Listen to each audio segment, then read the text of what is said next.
오늘은 이사야 53장 7절에서 12절까지 말씀 묵상합니다. 53장 7절에서 12절까지 죄의 대속을 위한 그리스도의 온전한 순종, 우리를 대신하여 속건제물이 되신 그리스도의 침묵과 순종, 또 죽으심, 그리스도를 고난의 종으로 보내실 하나님의 뜻이 잘 나타나 있습니다.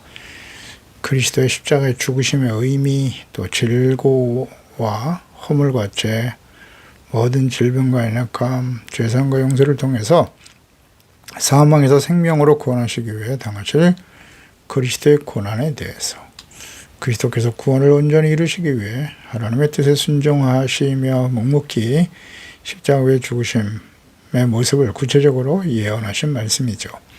대속의 죽으심에 대한 온전한 순종, 이는 그리스도의 죽으심과 순종이 바로 복음 중의 복음인 것입니다. 죽으심으로 끝난 것이 아니라 부활하심으로써 구원을 온전히 이루셨습니다.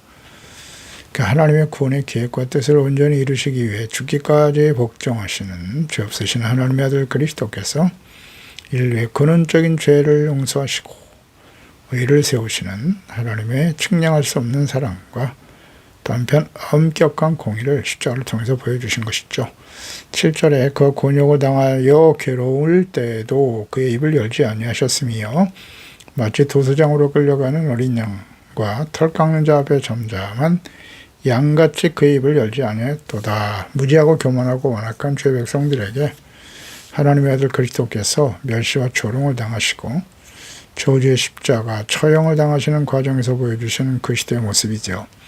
그분은 무력해서 침묵하신 것이 아니라 하나님의 공의와 사랑, 구원을 온전히 이루시기 위해서 하나님 앞에 온전히 순종하신 것입니다. 그것이 십자가를 향해 나아가시는 하나님, 그리스도의 침묵이죠. 마가복음 14장 60절 이하 대제사장 가운데 일어서서 예수에게 물어 이르되 너는 아무 대답도 없느냐? 이 사람들이 너를 치는 증거가 어떠하냐 하되 침묵하고 아무 대답도 하지 않으셨다. 대제사장이 다시 물어 이르되 내가 천성받을 이의 아들 그리스도냐? 침묵하고 대답하지 않으시네요. 마가복음 15장 3절에도 대제사장들이 여러 가지로 고발하는지라 빌라도가 또 물어 이르되, 빌라도도 물었어요. 아무 대답도 없느냐? 그들이 얼마나 많은 것을 너를 고발하는가 보라 하되 예수께서 다시 아무 말씀도 대답하지 아니하시니 침묵하셨죠.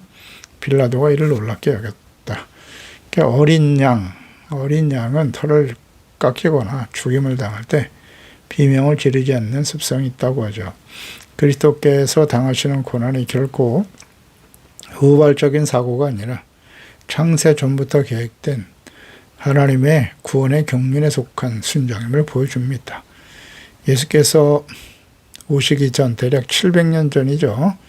이사야가 사역하던 시대, 그 이사를 통해서 미리 예언하셨고 그대로 성취되었습니다.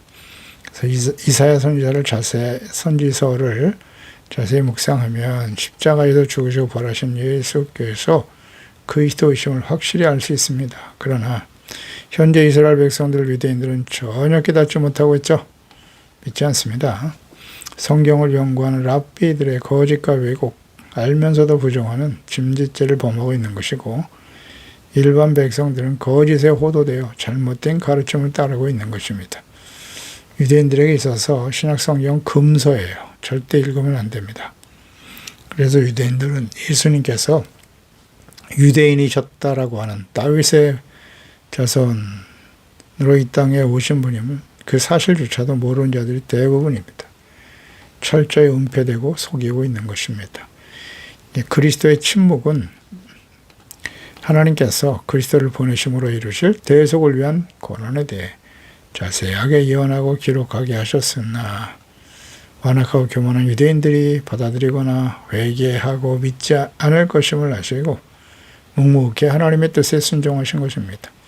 6월절 어린 양의 피가 출애굽의 결정적인 요인이 되었듯이 어린 양으로 오신 그리스도의 침묵과 죽음은 하나님의 공의의 심판을 대신 짊어지시는 속죄제물, 화목제물이 되신 것입니다.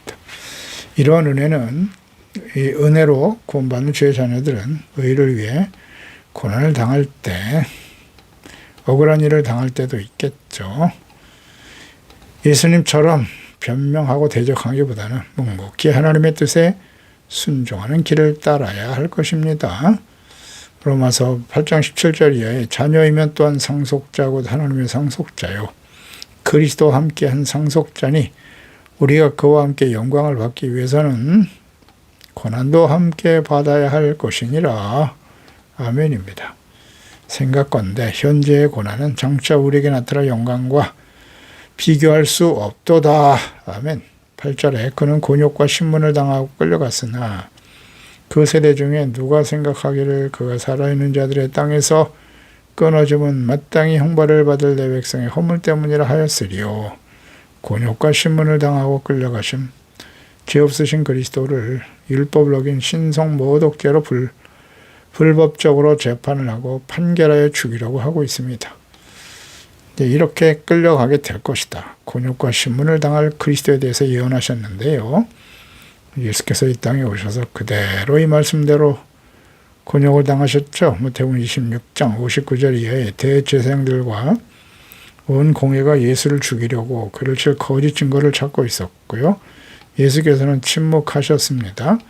그때 대제사장이 이르되 너로 살아계신 하나님께 맹세하게 하노니 네가 하나님의 아들 그리스도인지 우리에게 말하라. 이에 대제사장이 예수님께서 그렇다고 고백하셨고요. 이에 대제사장이 자기 옷을 찢으며 이르되 그가 신성모독하는 말을 하였도다. 신성모독. 그러니 어찌 더 정의를 요구하리요. 너희가 이 신성모독하는 말을 들었도다. 너희의 생각은 어떠하냐. 그는 사형에 해당하니라 하고 그 밤중에 공회를 열어 재판하는 것 자체가 불법이에요. 그렇습니다. 공회는 절대 밤에 재판을 내리지 않습니다. 이게 불법이죠. 신성모독, 사형언도까지 불법적으로 행해진 일입니다. 누가 생각하기를 그러니까 당대 사람들이 얼마나 영적으로 무지한가를 보여줍니다. 그가 살아있는 자들의 땅에서 끊어지면 마땅히 형벌을 받을 내 백성의 허물 때문이다. 그러니까 그리스도의 십자가 체험과 죽으심은 죽어 마땅한 죄인들의 허물을 대신 담당하시는 대속의 죽음임을 밝히셨습니다. 내 백성의 허물, 그리스도의 죽음은 일반적인 순교가 아니라 패역한 죄 백성들, 모든 사람들을 구원하기 위한 대속적인 죽음, 죄를 용서하기 위한 대속적인 죽음이었던 것이죠. 그리스도께서 십자가에서 당하신 고통의 본질이 육체적 학대보다 하나님의 공의로운 형벌을 홀로 감당하신 것입니다. 그리스도는 형벌을 받아야 할 자들을 대신하여 끊어지셨다. 영육간의 사망에 처하게 되었던 것이죠. 그 하나님으로부터의 버림을 받으신 겁니다. 마태복음 27장 46절에 십자가에 달리셨던 예수님의 외침 제9시쯤에 예수께서 크게 소리질러 이르시되 엘리 엘리 라마 사박다니 하시니 이는 곧 나의 하나님 어찌 나를 버리셨나이까 라는 뜻이라. 하나님께 심판과 버림을 받으신 그리스도의 모습이 그리스도의 죽음이 수많은 죄 자녀로 구원하시는 은혜의 통로가 된 것이죠. 인간의 눈에는 실패한 비극적인 죽음으로 보이겠으나 하나님께서는 그리스도의 죽음을 모든 사람들의 죄, 특히 언약의 백성 이스라엘의 죄를 대속하시며 구원과 생명의 길로 삼으신 것입니다. 그러나 패역한 죄 백성들의 죄를 대속하기 위한 죽음임을 아무도 알지 못했다는 사실, 인정하지도 않았죠. 9절에 그는 강포를 행하지 아니하였고 그의 입에 거짓이 없었으나 그의 무덤이 악인들과 함께 있었으며 그가 죽은 후에 부자와 함께 있었도다. 이 예언의 말씀도 사실 그대로 성취되었네요. 그리스도께서 당시의 고난에 대한 구체적이고 자세한 예언의 말씀의 정수를 보여줍니다. 그리스도는 강포를 행하지 않으셨다. 강포, 히브리 하마스죠. 폭력이나 혹은 난폭, 부당한 행위, 불법, 악을 의미하는 말이에요. 그렇습니다. 악을 행한 적이 없으세요. 그리스도는. 또 거짓을 말하지 않으셨다. 무죄한 그리스도의 죽으심과 무덤이 악인들과 함께 있었다는 것인데요. 이런 십자가형을 받은 죄수는 보통 거리에 버려지거나 공동묘지에 묘지에 던져지는 것이 일반적이죠. 그러니까 사형에 처한 극한 강도들과 함께 그 사이에 십자가 못 박혀 죽으신 예수님, 악인들과 함께 처형을 당하실 것을, 버려질 것을 이미 예언하신 말씀이었던 거죠. 그러나 하나님께서는 그리스도께 악인들이 아닌 부자와 함께 있을 것이다, 이런 말씀하시거든요. 그러니까 이는 아리마대 사람 요셉의 무덤에 안치되신 그리스도의 역사적 사건을 성취한 거죠. 부자와 함께 있었을 것이다. 그대로 이루어졌어요. 마가복음 15장 43절에 아리마대 사람 요셉이 와서 당돌이 빌라도에게 들어가 예수의 시체를 달라 하니, 이 사람은 존경받는 공회원이네요. 하나님의 나라를 기다리는 자라 그랬고요. 부자였죠. 공회원이고 부자였던 요셉이 생업포를 싸서 예수님을 내려다가 그것으로 싸서 바위 속에 판 무덤에 넣어두고 돌을 굴려 무덤 문에 놓았다. 당시 공회원이었던 요셉이 예수님의 제자였다 그랬어요. 물론 자기가 예수님의 제자라는 사실을 침묵하고 있었죠. 그러나 예수님이 십자가에 죽으셨을 때 예수님의 시체를 빌라도에게 가서 당당하게 그 시체를 요구했어요. 이게 어떻게 가능했는가? 요셉이 존경받는 공회원이었기 때문이에요. 따라서 부자요 공회원이었던 요셉, 예수님을 장사 지냈고 예수님의 죽으심에 대한 아주 분명한 증거가 되는 것이죠. 당시 공회원들에 의해서 십자가에 못 박혀 죽으셨는데 공회원 중에 요셉이 대신 장사 지냈다. 예수님의 장사 지는 일은 예수님의 부활의 사실성에 대한 확실한 증거가 되는 것입니다. 예수님의 부활을 부정하는 사람들은 예수님의 죽음 또한 부인하고 있는 것이죠. 당시 공회원이 예수님을 장사 지내고 자신이 파든 무덤에 둘 것이다라는 이 구체적 상황까지 하나님께서는 미리 다 이렇게 예언을 해놓으셨네요. 선지자를 통해서 말입니다. 예수님의 무흠하심과 죄가 없는 의로우신 분이었기 때문에 그분의 죽음은 모든 죄인들의 죄를 대속하시는 하나님의 아들 그리스도가 되실 수 있었던 것입니다. 자신이 예수라고 주장하는 이단의 교주들을 보세요. 그들이 예수님과 같이 무흠하고 죄가 없는 온전한 의인일까요? 그럴 수가 있나요? 로마서 3장 10절이야. 기록된 바 의인은 없나니 하나도 없으며 깨닫는 자도 없고 하나님을 찾는 자도 없고 다 치우쳐 함께 무익하게 되고 선을 행하는 자는 없나니 하나도 없도다. 의인, 선한 사람 하나도 없어요. 이를 위해서 그리스도가 오신 것인데 자신들이 마치 예수님처럼 무음하고 완전한 사람이라고 주장한단 말이에요. 부정모열, 죄 가운데 태어난 사람이 어찌 그리스도가 될 수 있습니까? 우리의 죄를 대속할 수 없는 것이에요. 간단한 진리를 몰라요. 잘 몰라서 그래요. 그러니 말도 안 되는 추악한 욕심과 죄악에 찌들어 있는 그 사람을 교주로 섬기고 신으로 섬기잖아요. 어리석은 인생들. 다 우상숭배자들이죠. 분명한 진리의 말씀이 있는데 말이죠. 그러니까 이들은 다 그리스도와 같이 자신의 무음한 죄가 없는 사람을 그리스도라고 하는 자들, 그들은 사탄의 종이에요. 세상은 그리스도를 악인으로 분류하여 매장하려 하지만 하나님은 공의원이며 예수님의 제자인 요셉의 묘시를 준비하셨어요. 하나님이 준비하셨죠. 이 요셉이 사실 공의원인데 그들에 의해서 공의원을 판결해서 십자가에 죽으신 예수님을 악인들과 함께 버려져야 마땅하지만 요셉은 그것을 허용할 수 없었던 거죠. 그럼 자신이 예수님의 제자나 사실, 그동안 숨겼던 모든 것이 다 드러나게 될 것이고 그 이후에는 어떻게 되겠습니까? 쉬운 결정이 아닙니다. 이 요셉의 입장에서는. 가진 것이 없는, 아무것도 잃을 것이 없는 제자들도 그 목숨이 두려워서 다 도망쳤는데 부자역 공회원인 요셉이 잃을 것이 많은 사람이잖아요. 그런데 예수님 앞에 예수님의 시신을 요구한다. 쉬운 일이 아니죠. 예. 현실적으로 보면 거의 불가능한 일입니다. 그런데 요셉이 이를 행한 것은 하나님께서 예언하신 말씀을 이루려 하심이니라. 다 알고 계세요, 하나님께서는. 10절에 여호와께서 그에게 상함을 받게 하시기를 원하사, 상함 받게 하기를 원하셨대요. 하나님이 그리스도가 질거를 당하게 하셨던 것, 이것도 하나님이 원하신 바라고 하시네요. 그 영혼을 속건제물로 드리게 이르면 그가 씨를 보게 되며 그의 날은 길 것이고 그의 손으로 여호와께서 기뻐하시는 뜻을 성취하리로다. 아멘입니다. 사랑의 하나님께서 독생자 예수 그리스도를 땅에 보내주시고 그에게 상함받기를 원하셨다라는 거예요.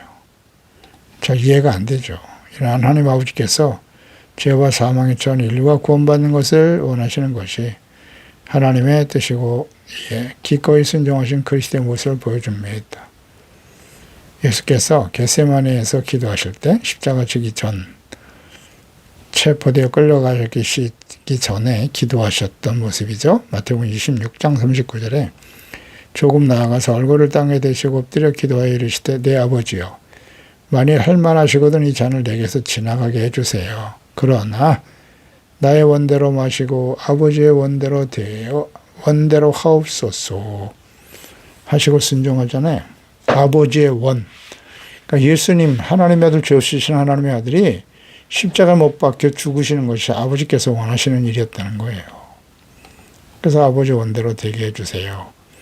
그러니까 예수님이 분명 하나님의 뜻을 알고 계셨지만 우리 인간과 똑같은 사람의 몸을 가지고 계셨기 때문에 그 고난을 감수하는 것, 육체적인 고통뿐만 아니라 사실은 인류의 모든 죄를 짊어지셔야 되잖아요. 대신 하나님 앞에 저주를 받으셔야 되는 상황이기 때문에 정말 견디기 어려우셨을 겁니다. 하지만 그래도 아버지께서 원하시는 뜻에 순종하시겠다라는 기도를 드리셨죠. 그래서 그리스도께서 고난받으신 바 십자가의 죽으심을 원하셨던 하나님 아버지의 뜻을 우리는 잘 생각해야 합니다. 창세기에서부터죠. 그리스도께서 상하실 것을 원하셨고 계획하셨어요. 원시복음이라고 하는 창세기 3장 15절이죠. 내가 너로 뱀이죠. 여자와 원수가 되게 하고 내 후손도 여자의 후손과 원수가 되게 할 것이고 여자의 후손이 너의 머리를 상하게 할 것이며 너는 그의 발꿈치를 상하게 할 것이다. 예수님을 십자가에 못 박죠. 예수님의 고난과 십자가의 죽으심은 자신을 속건제물, 화목제물로 드리심을 의미하는 것이에요. 특히 속건제물이라는 고백이 있는데요. 하나님이 이렇게 속건제물이라는 표현을 하셨는데 속건제라고 하는 것은 단순한 죄 용서를 넘어서 죄로 인해 발생한 손해 배상까지 하는 제사죠. 그래서 그리스도의 죽음이 하나님의 영광에 끼친 인간의 무례와 손상을 완벽하게 배상했음을 의미하는 것입니다. 그 결과로 인해서 씨를 보게 될 것이다.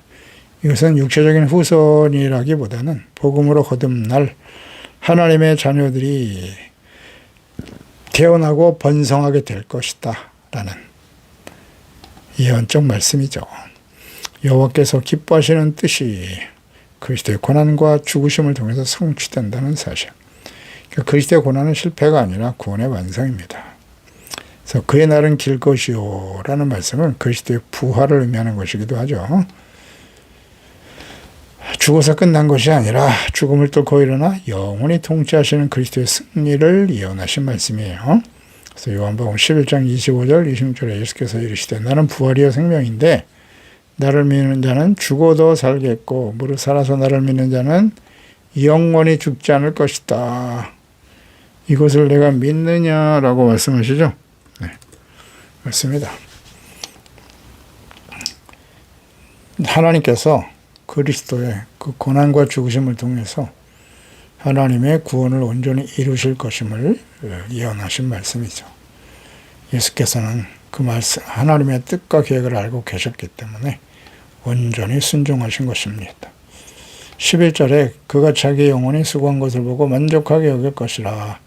나의 의로운 종이 자기 지식으로 많은 사람을 이롭게 하며 또 그들의 죄악을 친히 담당하리로다. 아멘. 자기 영혼의 수고한 것을 보고 만족하게 여긴다 라는 말씀은 그리스도의 죽으심과 부활, 승리를 의미하는 것이에요.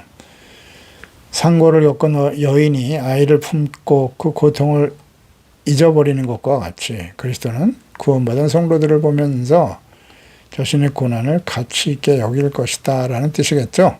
네. 그러니까 예수께서 십자가의 죽으심을 기쁨으로 감당하셨다고 히브리서 12장 2절에 기록하죠.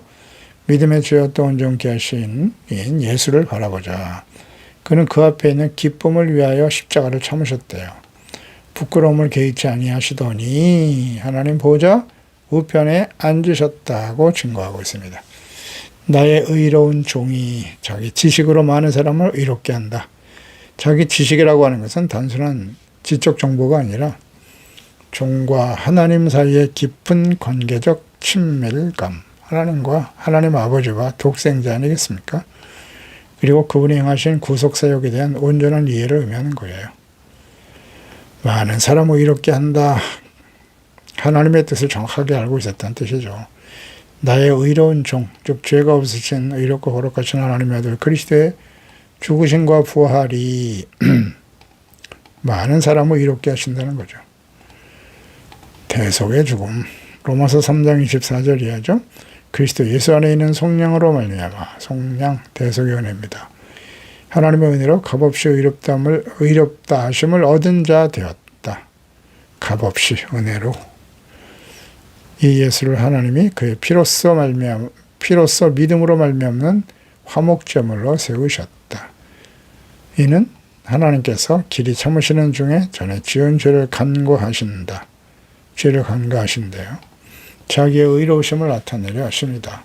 이때 자기의 의로우심을 나타내서 자기도 의로우시며 또한 예수 믿는 자를 의롭다 하려 하심이니라. 아멘입니다.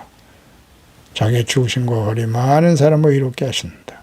그러니까 인간이 스스로 행위로 의로워지는 것이 아니고요.